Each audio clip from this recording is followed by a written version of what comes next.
నవ్వొస్తుంది. ఎందుకంటే కేసీఆర్‌కి వెనకాల కార్లు అంట, ఫాలోయింగ్ అంట, అందరు కింద మీద పడిపోతున్నారు. ఎవరు ఆ బీఆర్ఎస్ నాయకులు దోసుకున్న వాళ్ళు ఎవరైతే ఉన్నారో భయపడిపోతున్నారు, వణికిపోతున్నారు. ఆయన వెనకాల 1000 కార్లు రావడం ఏంది, పొద్దున్న నుంచి హడావుడి చేయడం ఏంది. నేను ఏమంటున్నా అంటే ఏమన్నా జాతిపిత నా తెలంగాణకి, ఆయన అవినీతికి పిత కదా. అవినీతిని ఈరోజు ఇంత ఇష్టారాజ్యంగా పెంచి ఒక్కొక్కరి ఇళ్ళల్లో ఏ ఇళ్ళల్లో ఎంతమంది ఆ ఇరిగేషన్ డిపార్ట్మెంట్ కావచ్చు, ఏ డిపార్ట్మెంట్కి వెళ్ళినా కూడా ఇవాళ కాళేశ్వరం ఇరిగేషన్లో ఈ ఇంట్లో ఎన్ని కట్టలు దొరికినాయి, ఎన్ని మూటలు దొరికినాయి. ఒక్కసారి ఆలోచించుకోవాలి. బీఆర్ఎస్ వాళ్ళు చేసిన అవినీతికి ఇవాళ తెలంగాణ రాష్ట్రం ఇట్లా పాడైపోయింది.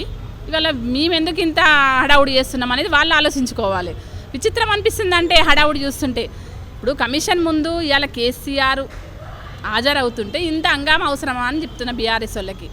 మళ్ళీ పైనుంచి కేటీఆర్ ఏం మాట్లాడుతున్నాడు, మా ప్రభుత్వం మీద అంటున్నాడు, మా సీఎం మీద. నీకు అసలు అర్హత అంటున్నా. కేటీఆర్కి ఒకటే చెప్తున్నా, కేటీఆర్ నువ్వేమైనా డ్రగ్స్ తీసుకొని అలవాటు అయిపోయిందా, నీకు మొత్తం డ్రగ్స్ మత్తులో మాట్లాడుతున్నావా, మెదడేమన్నా దొబ్బిందా అని నేను అడుగుతున్నా. ఈరోజు తెలంగాణ రాష్ట్రం ఇంత పాడైపోవడానికి నీ కుటుంబం కారణం కాదా?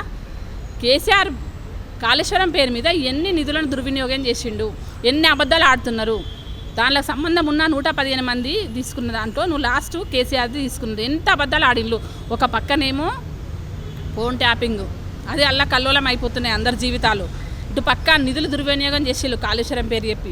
ఇట్లా అతలాకుతలం అయిపోతుంది తెలంగాణ రాష్ట్రం. ఇంకా సిగ్గు లేకుండా కేటీఆర్ మాట్లాడే విధానం చూస్తుంటే నవ్వొస్తుంది. ఎందుకంటే ఈయనకి ఏదో మొత్తం అయిపోయింది, మైండ్ దొబ్బేసింది, ఆ డ్రగ్స్ మొత్తం మత్తులో మునిగిపోయి మాట్లాడుతున్నాడు ఈ రోజున అనేది కరెక్ట్గా అర్థమైపోయింది ఈరోజు తెలంగాణ ప్రజలకి.